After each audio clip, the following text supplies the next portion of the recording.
सभी छात्राओं को मैं शशिकांत तेजवानी मातृछाया कन्या विद्यालय भूज कक्षा 10वीं विषय हिंदी और विभाग 3 सवैये रसखान जी के सवैये उनके बारे में आज हम अभ्यास करेंगे।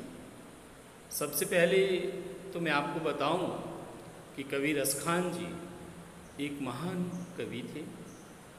रसखान जी के हृदय में भगवान कृष्ण के प्रति अद्भुत आकर्षण था और अपार श्रद्धा थी। रसखान जी ने यहाँ पे जो सवैये प्रस्तुत किए उनके बारे में अगर हम अभ्यास करें तो मानुष हो तो वही रसखान, बसो मिली गोकुल गांव के ग्वारन। जो पशु हो तो कहाँ बस मेरो, चरो नित नंद की धेनु मंजारन। पाहन हो तो वही गिरी को, जो धर्यो कर छत्र पुरंदर कारण। जो खग हो तो बसेरो करो मिली, कालिंदी कुल कदम के डारन। अर्थात कवि रसखान व्रजभूमि से अभिभूत है। वे अगले जन्म में श्री कृष्ण की जन्मभूमि यानी कि व्रज में जन्म लेने की कामना करते हैं। वे कहते हैं कि यदि उन्हें मनुष्य योनि में जन्म लेने का सौभाग्य मिले तो वह गोकुल में ही ले, वहाँ गांव के ग्वालों के साथ मिलकर निवास करें। वह कहते हैं कि यदि वह पशु योनि में जन्म लें तो उनमें उनका कोई वश नहीं है। तब वे केवल इतना ही चाहेंगे कि वे प्रतिदिन उन्हें नंद की गायों के बीच चरने का मौका मिले। यदि वे पत्थर बने तो उसी गोवर्धन पहाड़ के पत्थर हों जिसे भगवान कृष्ण ने इंद्र के कोप के कारण अपने हाथ से छत्र की तरह उठा लिया था। वह कहते हैं कि यदि उन्हें पक्षी बनने का मौका मिले तो वह गोकुल में अन्य पक्षियों के साथ मिलकर यमुना के किनारे स्थित कदम्ब वृक्ष के पेड़ों की डालियों पर बसेरा करें।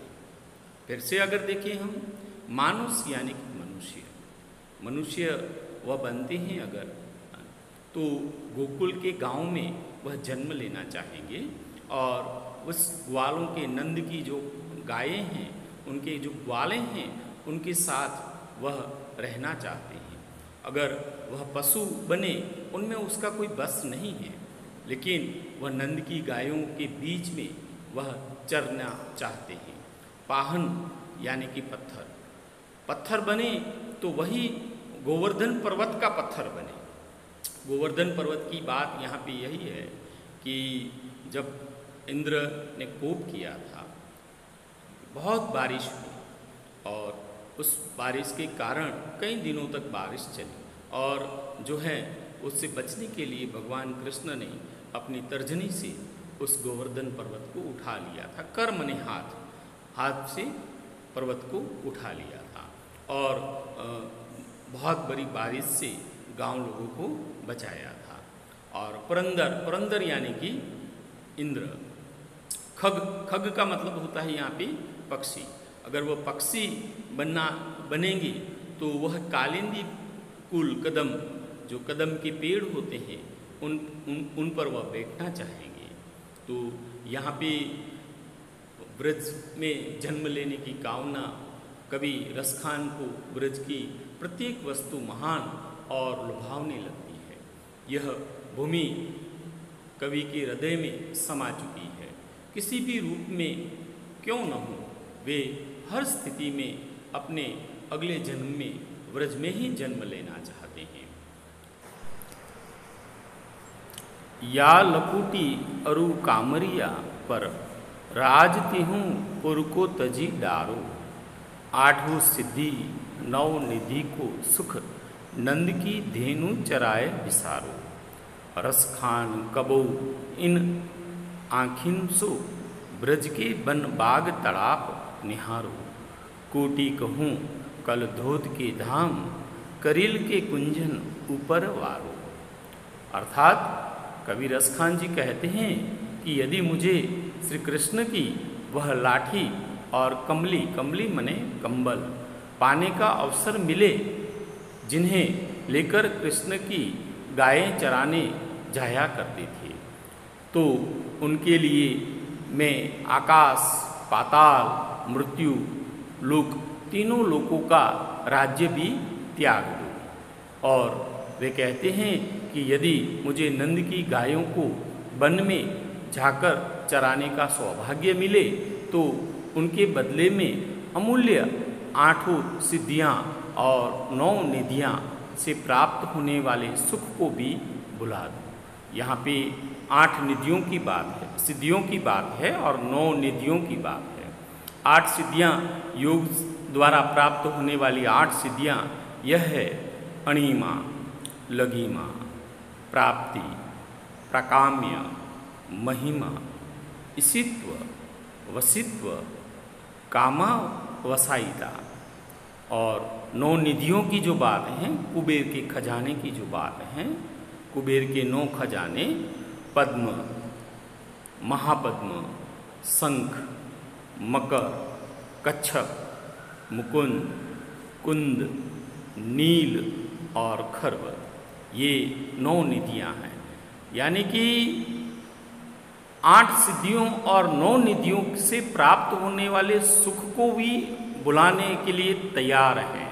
वह कहते हैं कि यदि मुझे कभी अपनी आँखों से ब्रज के वन, वहाँ के बाग बगीचे और सरोवरों को देखने का अवसर मिले, तो मैं वहाँ उगने वाली कंटीली झाड़ियों के जुरमुटों को पसंद करूँगा और उन पर सोने के करोड़ों महलों को भी निछावर करने को त्याग दूँगा।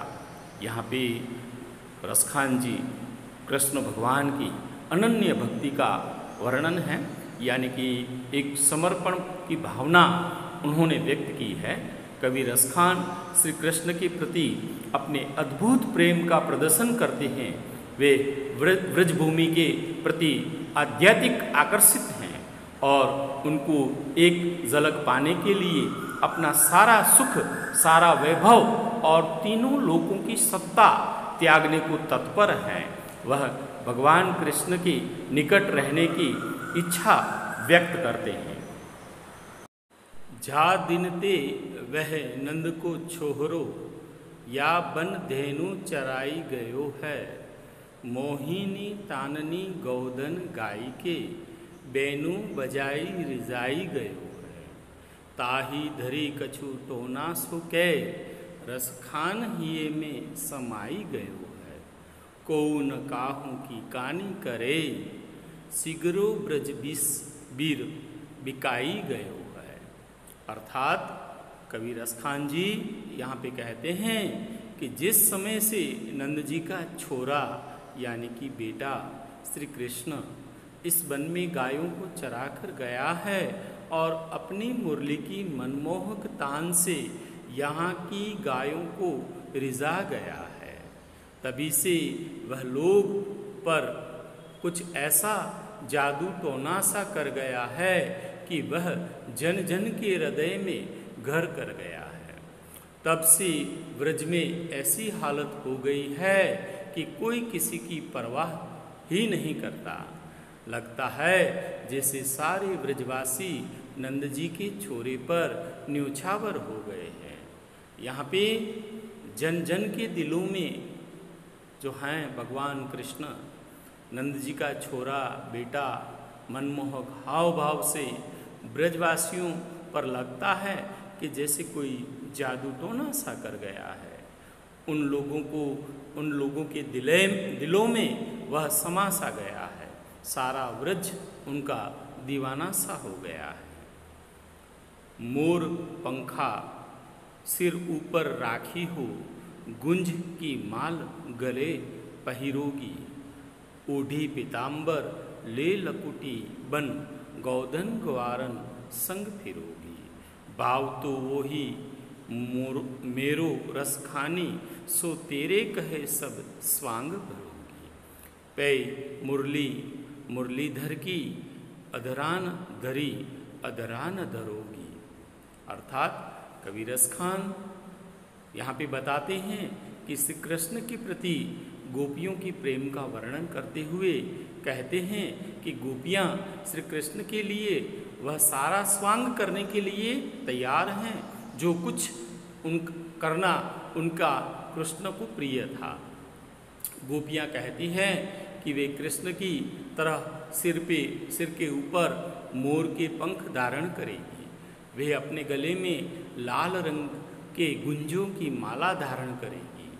वे कृष्ण के वेश धारण कर पीले रंग के वस्त्र ओढ़कर और अपने हाथों में गायों को चराने के लिए लाठी लेकर गायों और ग्वालों के साथ वन वन भटकेगी।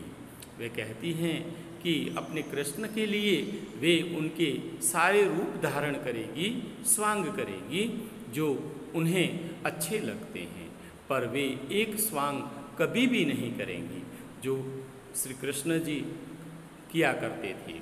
वह यह है कि श्री कृष्ण की तरह मुरली नहीं बजाएगी, क्योंकि भगवान श्री कृष्ण अतिरिक्त मुरली बजाया करते थे। वे कहती हैं कि जिस मुरली को श्री कृष्ण ने अपने होठों पर रखकर बजाया था, उस मुरली को हम अपने होठों पर कदापि नहीं रखेंगी, क्योंकि उनकी वह मुरली जो है वह झूठी हो जाएगी। वे अपने आराध्य के साथ ऐसा व्यवहार कदापि नहीं करना चाहती हैं। यहाँ पे पवित्र प्रेम की झलक दिखाई पड़ती है। व्रज की गोपियाँ श्री कृष्ण की तरह अपने समस्त क्रियाकलाप को करने को तत्पर हैं।